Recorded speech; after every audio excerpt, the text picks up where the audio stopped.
Welcome to this mini training that I'm doing over here in my group. So first of all, I ran a training last week. It was for week 2 of the relationship reset certification. Super powerful training, and people took a lot away from it. And what we really dive deep into is attachment styles in relationships, and specifically anxious and avoidant, because they are the most common two that come up in terms of getting in the way of your secure relationship, and some of the behaviors that it drives in your relationships, where you're looking for closeness and you're looking for more love and trust and intimacy, whether physical or emotional. But these behaviors, what they actually do is they drive a whole heap of disconnection, and they drive angst, and they drive those emotional roller coasters that seem to flow through your relationship over and over again, where things always feel a bit uncomfortable and on edge, but they never feel like they kind of get resolved. So the term that is commonly used in attachment style therapy work is protest behaviors. And what protest behaviors essentially are they are ways that we act out in order to have our needs met in our relationship. Now, these are dysfunctional behaviors. These are things that don't drive more closeness. But what they do is they drive that disconnection I was talking about, often conflict, and people end up in tears and end up really disconnected and just fighting all the time. So in our session last week, what we did is we went through the 3 top most common protest behaviors, what's really underlying them, and what we can do instead to start to move towards a more secure and more connected style of communication and approach to our relationships in the way that we feel about ourselves and deal with ourselves, but also in the way that we approach and deal with our partners as well. So we can try and create that closeness that we're looking for, create that emotional intimacy and mental and physical intimacy that we're looking for, and also the space of safety and feeling like we're okay in our relationships. So let's just dive into that. This is going to be the top 3 anxious traits and how to deal with it. So take 5 minutes to watch this. It's going to be really, really powerful and super useful for you, hopefully to identify some things and learn some better strategies to take back into your relationships and use for yourself. So the first one, and everybody's eyes lit up when I said this one, as they always do, the very first protest behavior that really comes up quite strongly in anxious people is over texting or over checking in with their partner. So what this may look like is that you send a message and you don't get a response within sort of 10 minutes, or maybe they open it and read it but don't reply straight away. So you send another one, and maybe you send another one, and maybe another one. And then you start to tell yourself stories about why aren't they replying? What's going on? Are they mad at me? Have I done something wrong? Are they angry? You know, did we have a fight that I didn't quite resolve and I've missed out on, and now they hate me? Are they going to leave? We start to tell ourselves stories about why this may be happening. Now, what we're really looking for when we're over communicating or over checking in with our partner is we're really looking for, first, reassurance that they're still there and everything's okay. We're looking for connection with our partner, to feel that they still love us and they still care about us. And we're looking for security that the state of our relationship is okay. Now, this behavior, rather than create these 3 things, what it tends to do is it tends to push our partner away, right? They can get frustrated or angry or agitated or feel like you're being really pushy and really needy. And as a result, they can tend to withdraw a little bit or move into conflict, which is where an argument starts. They get shitty at you because you keep on messaging them or reaching out to them and they're busy, or whatever else. Or they get frustrated that you're always looking for this reassurance when everything's okay. Now, another thing it can do is it can trigger their attachment style, particularly if they're an avoidant person. They might start to feel really crowded by you. They might feel like you're a bit too much, and then they will pull away from you, and you end up in that push-pull type dance that people end up in when there's an avoidant and an anxious person in a relationship.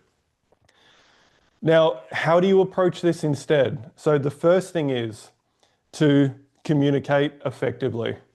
Communicating effectively is being able to check in with your partner, to let them know how you're feeling and what's going on for you and what you need for them. And I taught something really simple just called the ARC method. The first one is acknowledge that you're doing this behavior in your mind. Oh shit, I've texted them like 3 times. They're probably going to start getting frustrated. I can see that I'm starting to move into this protest behavior. The second thing is to regulate your emotions. Regulating your emotions is sitting with the feelings that come up, whether it's a feeling of discomfort or abandonment or whatever it is for you, but allowing that feeling to be there and processing that feeling, whether you need to cry it out, whether you need to get your body moving to push some energy through, whatever that is for you, to regulate your emotion and start to acknowledge that something is going on inside of you and let it come out. And then the third thing is to limit that behavior. So to stop texting them, stop reaching out, and wait till you are face to face so you can have this conversation about, this is how I'm feeling, this is what's going on for me. And is there a way, perhaps, even if I know you're really busy, can you just maybe message me and say, hey babe, really busy, I'll get back to you in a couple of hours so I know that everything's okay. And you move into that negotiating phase with your partner. The second protest behavior, which is most common, is creating conflict intentionally in a relationship.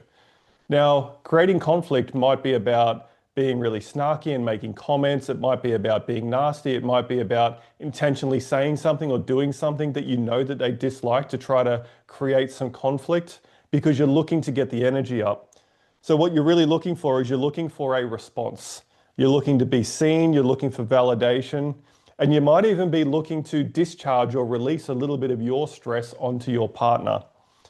Now, of course, when you're creating conflict like this, one of the key reasons is because if you're an anxious person, you're looking for attention and validation and intimacy, and all of those things are okay.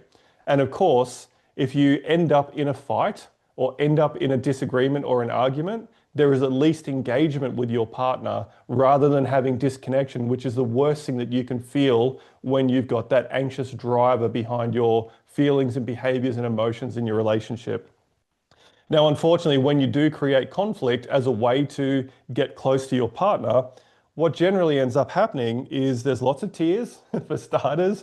People get upset, emotions get really high, people say things they don't mean. There's a lot of anger that sits underneath that comes up. It starts to drive the anger levels up for both you and your partner. There's a disconnection, unfortunately. So there tends to be a bit of a blow up where everything gets heightened and then we back out and there's that disconnection. And it can also lead to a resolution. So there's a healthy amount of conflict that should be in relationships because nothing's ever smooth. And when everything's really super smooth all the time and there's never any disagreements, perhaps people aren't speaking up enough for themselves. So a bit of healthy conflict in relationships is perfectly okay when it's managed well and respectfully and from a place of love and trying to get your point across and be understood and be seen.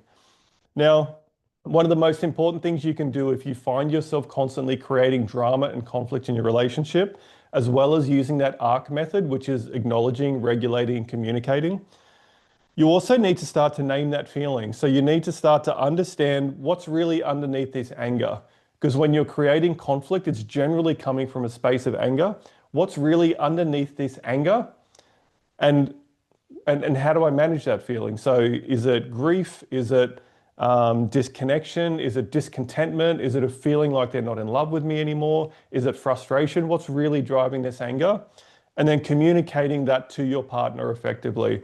This is what I need from you. This is how I'm feeling. This is what I need you to do so that we can be closer and more connected in our relationship and be happier and more in love. All right. And then moving on to the third one. And just ignore this one. This is the start of the avoidant phase, sorry, and I'm going to do another video on that. This one's purely for the anxious part. The third one is people pleasing and over accommodating your partner. So this is where we start to shut down some of the things that we want. We don't really say what we need. We try to keep the peace and we try to be, kind of very vanilla in the middle and not be too loud, not be too much, and just try to fit in and really anticipate what they need and make sure they get everything that they need. Now, what we're looking for when we do this is we're looking for acceptance. We're looking for that person to like us and to love us. We're looking for peace. So we're looking for less conflict. We're looking for self-preservation. So we're looking to try to keep the relationship going for as long as possible. And we're looking for belonging, really importantly. So that's really what the need is underneath that behavior of people pleasing. A lot more things, of course, but we don't write full exhaustive lists because this would be a 4-hour training and this is just a quick snippet. Now, people pleasing and over accommodating, what it tends to actually drive is resentment. Because when we're constantly shutting down everything that we need and giving our partner everything that they want, we are abandoning ourselves. We're abandoning the needs that we have And over a period of time, we actually build up these micro resentments about it. Like, why don't they understand me? And why aren't I being seen? And how come it's always about them? And it also creates a mistrust, generally of ourselves, that we're not going to show up for ourselves when we need to. So 3 of the most important things again, and remember that ARC method: acknowledge, regulate, communicate. The first thing is starting to set some boundaries around how we overextend ourselves, and some boundaries around what we need as well. We then need to reflect. So really understanding the places that we let ourselves down and give ourselves away, the places that we shut down our needs and over accommodate and people please. Start to reflect on that. You could perhaps do some journaling and write this stuff down, start to see the patterns, and it gives you a starting point to be able to do some work on that. And then, of course, looking after our self-care, looking after ourselves, putting our needs first, doing the things that we need to do for us, whether that's communicating or boundaries or the way that we exercise or train or protect our emotional energy or protect our physical and mental state. We need to start doing our own self-care so that we can show up for ourselves. We can rebuild that trust. We can start to lower the resentment, and stop abandoning our needs, because we understand it better. We've got better boundaries and we're looking after ourselves. And again, ARC, acknowledge, regulate, communicate strongly with our partner, is always going to be the final piece, because in a relationship, we can't just hide this stuff and go through it all alone. It's really important that we share that vulnerability with our partner, because it will create the love, the closeness, and the secure relationships that we're looking for. So I hope you found that super valuable. I'm going to cut this off and I'm going to put it up on my Facebook page, and I'll give you an offer so you can reach out. And of course, if you need some more support, reach out and let me know, and I can send you the second video when it comes out and send you some more content as well. If there's more of this that you would like to see, that would be fantastic.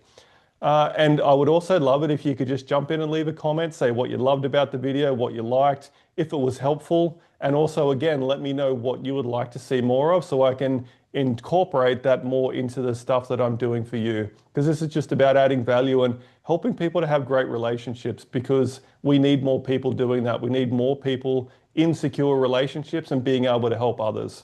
So thanks so much for watching this video. Much love, and I will see you again really soon.